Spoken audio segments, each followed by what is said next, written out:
No domingo, a gente fez uma entrevista com o ministro das Comunicações, Juscelino Filho. Tema não falta. O assunto comunicações no Brasil é fundamental. E o ministro tem diante dele uma quantidade de desafios absurda. É impressionante, por exemplo, um dos desafios dele é conseguir levar a internet para as escolas.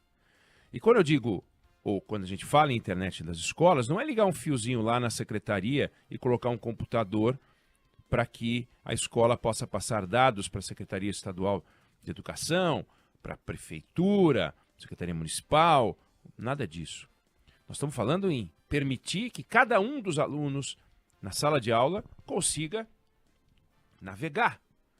Porque é o que acontece nas escolas, em boas escolas, os alunos hoje têm acesso a uma internet com banda larga. Porque também internet daquela faz não adianta nada. Tem que ser internet para valer. Temos quase 140 mil escolas no Brasil e a situação é lamentável. O Brasil realmente está muito atrasado. Lembrando, e fiz essa pergunta a ele, em 1876 teve uma feira na Filadélfia, Estados Unidos, e Dom Pedro II esteve lá. E ele ficou muito impressionado com um tal de Graham-Bell. Um cientista maluco lá.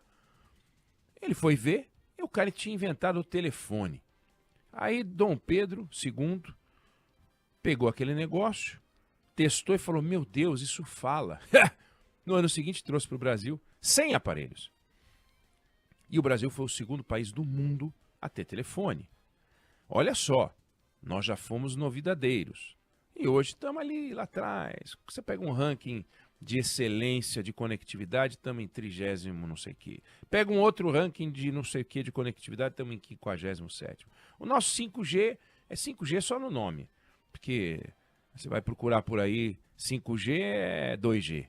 O 4G é G. O 3G é meio G. É uma vergonha. Em alguns lugares é rápido, mas em boa parte do país, simplesmente não. Aliás, o Brasil tem escola sem energia elétrica. Então, quando a gente fala em conectividade, precisa conectar primeiro na tomada para depois poder ter internet. O único momento em que a gente parou de falar de comunicações com o ministro das Comunicações foi na hora em que a gente foi obrigado a perguntar sobre uma investigação, sobre uma denúncia que pesa contra ele de uso das emendas parlamentares para destinar recursos para uma obra estranha que beneficiava, ou que era ser usada para fazer uma estrada, que beneficiava uma propriedade do ministro.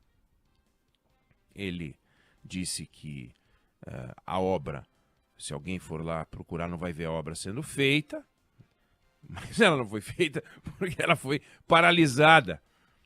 Tem uma investigação da Polícia Federal.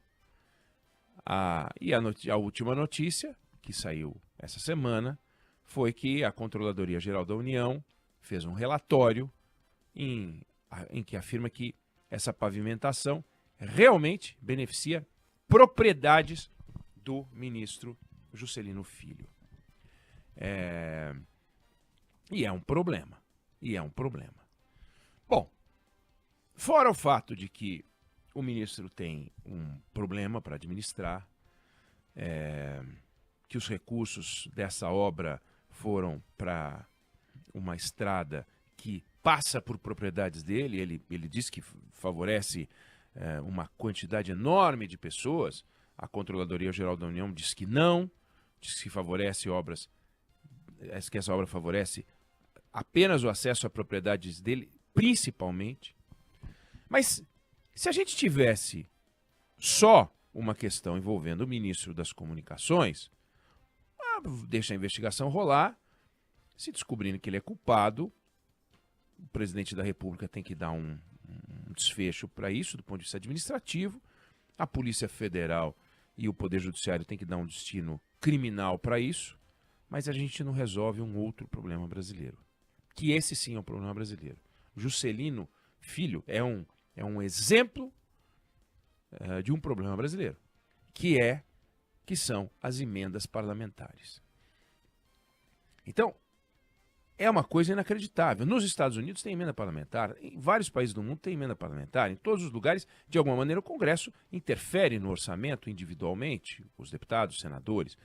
Mas aqui no Brasil é num patamar escandaloso de volume, tirando do governo federal o comando do destino das verbas. Nós já falamos disso aqui em outras ocasiões. Nos Estados Unidos, 1,5% do volume total de despesas discricionárias é comandado pelos deputados. Aqui é 20%. Desculpa. A gente toda hora cita os Estados Unidos como referência, né? A gente fala de modelo americano e tal. E aqui a gente diz, não, aqui a gente se orgulha da nossa jabuticaba, 20%. 20%. E um volume que só vem crescendo. Bilhões e bilhões e bilhões e bilhões e bilhões e bilhões e bilhões e bilhões. Nós estamos falando de 30 e tantos bilhões de reais. Se a gente considerar o total de emendas, passa de 40. Se pegar aquelas que são obrigatórias, 30 e tantos bilhões. E isso é uma coisa escandalosa. A gente tem emenda individual, o deputado ou senador vai lá e apresenta. São obrigatórias. 2% da receita corrente líquida vai para emenda. Por quê, hein? Por quê? A gente tem emenda de bancada. Essa emenda de bancada é 1% da receita corrente líquida. Tem emenda de comissão e tem emenda de relatoria. E quando você pega o texto oficial do Congresso Nacional, está dito lá que são emendas que são apresentadas em função dos compromissos políticos que assumem durante o seu mandato. Aí é de se perguntar o seguinte: para que servem essas emendas? Porque uma coisa é fazer um pleito ao Congresso, ao Ministério, e a gente poder ver se a estrada que por acaso beneficia o ministro também beneficia a comunidade mais do que uma outra que deva ser feita, por exemplo, em Minas Gerais, ou na Paraíba, ou em Goiás. Ou seja, se por acaso o Maranhão elege Juscelino Filho, como ele é deputado desde 2000 e tanto, ele foi eleito a primeira vez em 2000 e, vamos ver aqui, 15. Se por acaso o Maranhão tem Juscelino Filho como deputado, a cidade dele, por exemplo, vai ser mais favorecida, como nesse caso dessa emenda foi.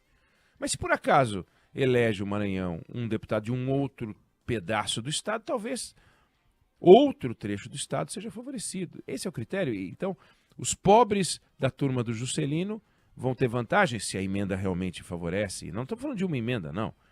Os deputados podem fazer 20 e tantas emendas, como ele fez. Se a gente puxar no portal Transparência, desde 2015, 2016, tem lá emendas, dúzias de emendas do deputado Juscelino Filho. Não só dele, do deputado Juscelino Filho. No ano passado teve o caso de um senador, Marcelo Marcelo Castro, que é acusado de ter, do Piauí, do MDB, acusado de ter mandado 38 milhões de reais para uma obra que é feita por uma construtora da família dele. É um escândalo. É um escândalo. Mas nós não estamos aqui querendo procurar o escândalo pontual para ver se tem ou não uma denúncia de irregularidade aqui ou ali, no caso do Juscelino, no caso do Marcelo Castro, ou outros tantos que podem existir. Não é isso, não. É uma máquina que a gente montou e que a gente mantém alimentada, em que deputados e senadores e o governo federal se associam para fomentar a carreira política dos eleitos.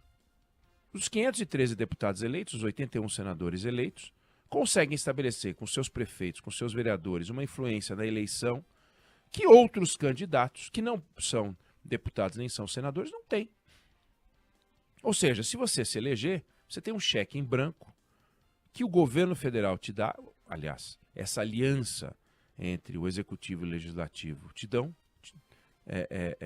para que você possa gastar o dinheiro do imposto que é meu e teu para onde ele achar que é bacana, ou ela achar que é bacana.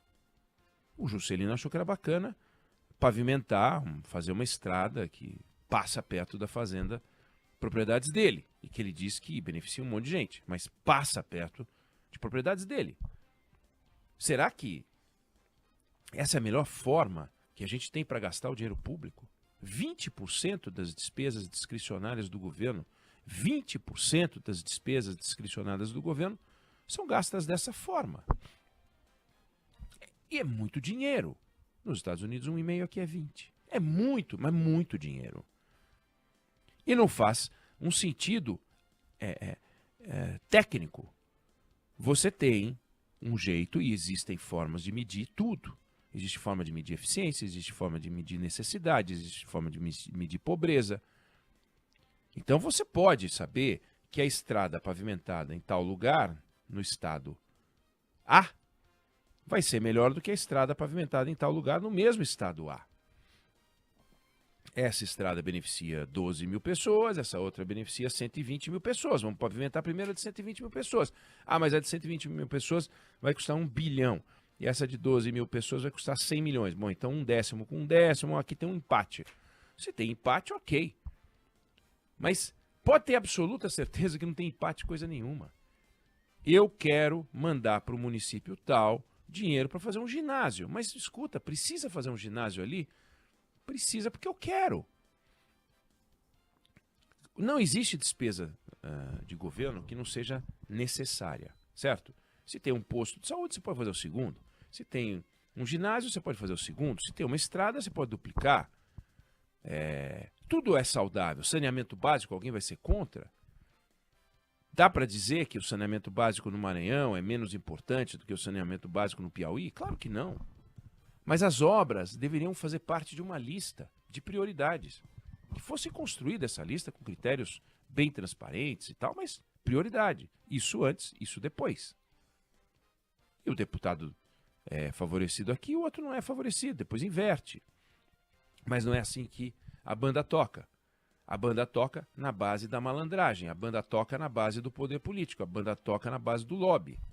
Então, quando a gente vê as discussões em Brasília, tem hora que a gente observa um determinado senador ou um determinado deputado falando algo que soa razoável para a gente, mas tem hora que a gente escuta também o governo falando e parece razoável, mas a verdade é que os dois se associam para essa estrepulia orçamentária, que é um vexame nacional. É um vexame nacional. E o Arthur Lira defende, Rodrigo Pacheco defende, o Rui Costa defende, o Lula defende, o Bolsonaro defende, tanto defende o Bolsonaro, que em 2020 ele dobrou o volume de emendas. Dobrou. Bolsonaro. E o Lula reduziu a metade? Não, não.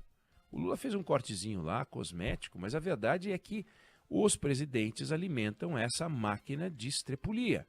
Os presidentes dos poderes todos. E o Supremo Tribunal Federal, dado a ser ativista e justiceiro para tudo, olha para isso e acha isso razoável. Então também não vem o Supremo, né? Tá aí uma coisa, tem gente que... Outro dia li um artigo de alguém que disse isso aqui fere o artigo 5º da Constituição, todos são iguais perante a lei. Como assim todos são iguais perante a lei? Se deputados e senadores eleitos têm condições de destinar milhões, dezenas de milhões de reais para suas bases e outros candidatos que não são deputados e senadores eleitos não podem. Então não são todos iguais perante a lei, coisa nenhuma. Eu queria deixar essa reflexão porque foi o único momento em que a gente teve que sair da entrevista para tratar disso, de uma denúncia e, no fundo, nós estamos tratando de uma disfunção brasileira, que são as emendas parlamentares. Eu não sei se você concorda ou discorda, mas essa é a opinião que eu tenho sobre o assunto.